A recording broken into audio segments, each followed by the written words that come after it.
Hi. Well, I want to thank Corinne for inviting me to talk to you. We are sort of an art everywhere organization. I'll give you a tiny bit of backstory, which is that we started 5 years ago in London, and it was a personal decision because I was very interested in non-professional art makers, non-academic art makers, people making work in secret and private. I started showing it in London, and because of the success of the project, we continued doing it. We've traveled pretty much a lot of places in Europe. We did a very big show in France, in Paris. We've done several shows in London.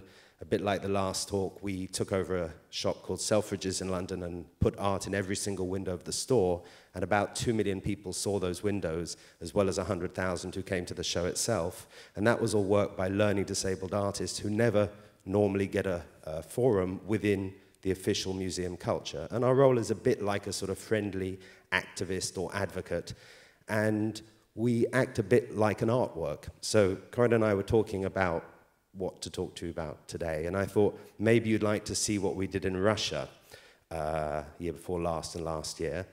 And it just so happens the BBC made a documentary about us and our impact on the art world, especially because of the Venice Biennale last year, which was heavily influenced by our approach and was also a temporary museum, as we are, and was even called the Encyclopedic Palace, which is a bit like the Museum of Everything. So if I just show you this film, I hope it works.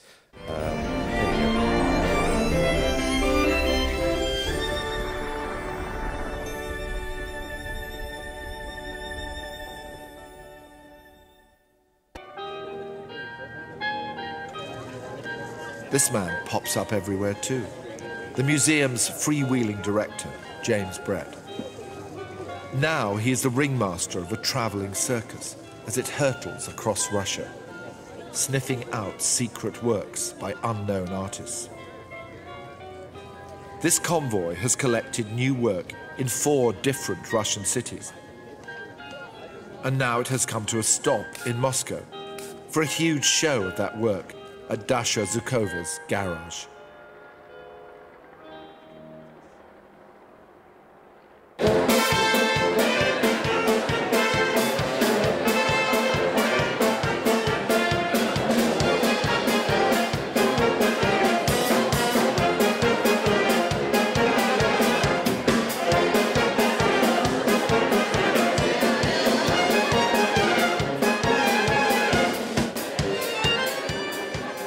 I have a really complicated relationship with this artist. The first time I saw her work, I was very confident, not for us, thanks very much, because it's too simple in its depiction of the world. But this woman is far from simple, and once I started looking at what she does, you happen to be pointing the camera at the ones that changed my mind. The artist, Pajova, she's about 80 years old. She's not skinny, and she lives in this apartment block and is very proud of what I think is 150 or so lovers that she's had during her lifetime. She's a very erotic woman. You know, you haven't just got animals doing it with their own species, you've got animals doing it with other species, and then things get worse. This is not a one-off or a two-off. There are hundreds of these pictures. It's not that these are masterpieces, but still, I'm in love with this picture. I mean, the 2 brontosauruses making out by the river, it's just phenomenal. And it probably happened.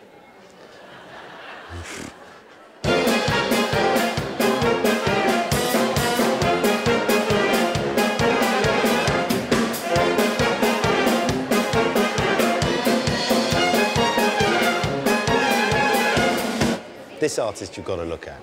I mean, you need to take a big look. This is a 15-year project of one man who goes every day to the park in Nizhny Novgorod and paints the same or virtually the same landscape. And what he's documenting from the top of this to the bottom is the weather. My only sadness is we were only able to get a year off Victor. I was hoping for 5 years. The whole of this museum in Moscow couldn't contain all 15 years. It took us 6 months to persuade him to allow us to show it here. Partially because he said, well, look, someone's going to call up and they're going to need to know what was the weather March 2010. I said, no one's going to call you up. This is a great opportunity to communicate your life's work. There are very few contemporary artists who would spend 15 years on one project. he didn't even make it to the opening of the exhibition because he was afraid that he would miss a day of doing this. Это здорово, потому что статус самодеятельного художника повышается, что это не двоюродные братья. Я не вписана в contemporary процесс. С другой стороны, что значит аутсайд? Может быть, все мы, кого называют аутсайдерами, на самом деле самый-самый, не в самом конце, а в самом начале. So yes, I mean, it's really interesting to see what you did in Russia, and Museum of Everything was everywhere, art everywhere in Russia. So why Russia? The simple answer is they said yes. It was an idea that I'd had, and we did it at the Tate in London, where we did a simple call out for all kinds of non-professional, non-academic artists. And I tried to use my words carefully. I didn't want to say outsiders because I don't think that's correct terminology.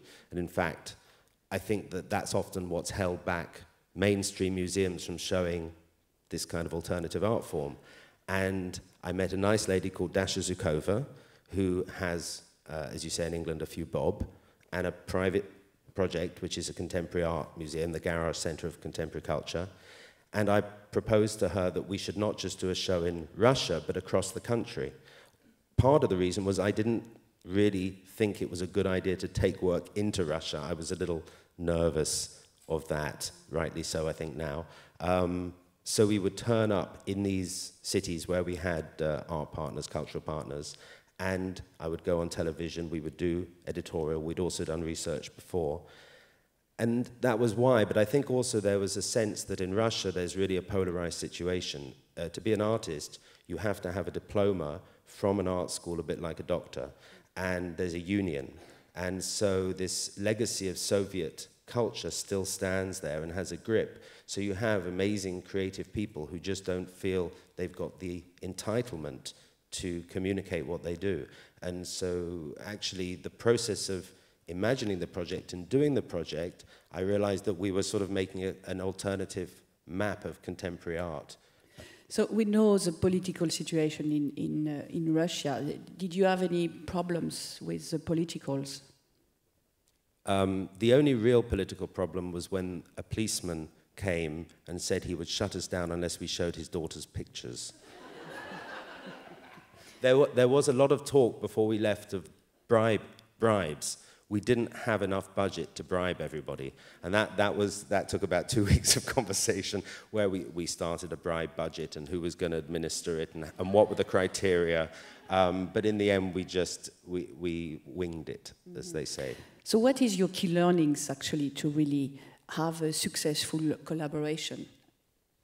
That's not your question. That should be. Okay, yes. No, before it's about collaboration with Garage. Yes. So why was it successful, and what is your key learning about that collaboration? I think it's quite complicated. We're an independent museum. I'm the figurehead of the museum. I'm always very keen that even though I'm the person who sells it best, that I don't become the focus of activity. So whatever I'm doing, I'm selling the project. And the project is not just the artwork, it's a philosophy. I think out of the collaboration, that communication of your underlying philosophy, of your mission statement, for me is the key, because everything else comes onto that. And so in that collaboration, communicating that philosophy to everybody all the way down the pyramid of people who are working on the project was absolutely essential. But also that, triple the budget, quadruple the time. Because it never takes the time you think it will take and the money you think it will take to do the project. So, but certainly once we went there with this particular idea, people came on board very quickly and the general public came on board very quickly. So there was a hesitancy from Garage. They were very nervous that we wouldn't actually succeed outside Moscow. And in fact, we had the best success outside Moscow because the smaller municipal communities really got it and really appreciated that we were coming there.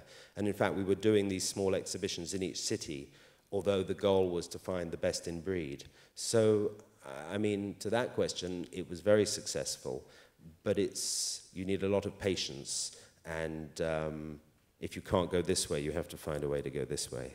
Yeah, so I believe like it was like in the US, you did, I mean, we saw that the Art Everywhere was a very fast collaboration, and maybe that could be a way also to get two things done quickly. I'd say that's absolutely correct. My project we've never done a show where we've had more than 6 months to prepare. With this, it was classic Russian, if anyone's ever worked with the Russians, which is we were talking for 2 years, and then we had like 4 months. And then, of course, I can't even tell you, I mean, the amount of unnecessary rushing in Russia was phenomenal, that you just had to down sticks and turn because they weren't prepared, because, oh, you know, suddenly the thing that you've been talking about for a long time is suddenly here and no one's done anything about it. Mm-hmm. So that definitely applied all the way along. But I come from films, and I'm used to independent film and the idea of moving very fast. And that gives us a nimbleness that a formal museum doesn't always have, although we have collaborated a lot with big institutions. Can we have the next question, please? So in the process of creating an act of, is the process of creating an act of optimism? Are artists in Russia optimistic? So how would you explain that? Well, it has to be optimistic. I'd say it has to be naive.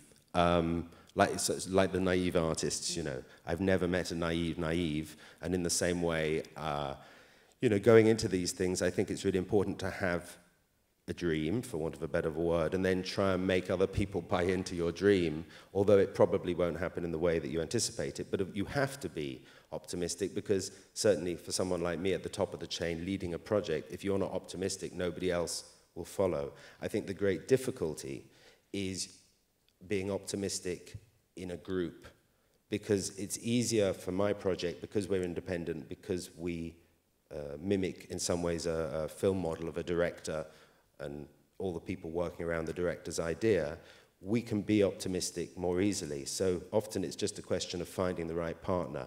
I never work with anyone who doesn't want to work with us because it's too difficult.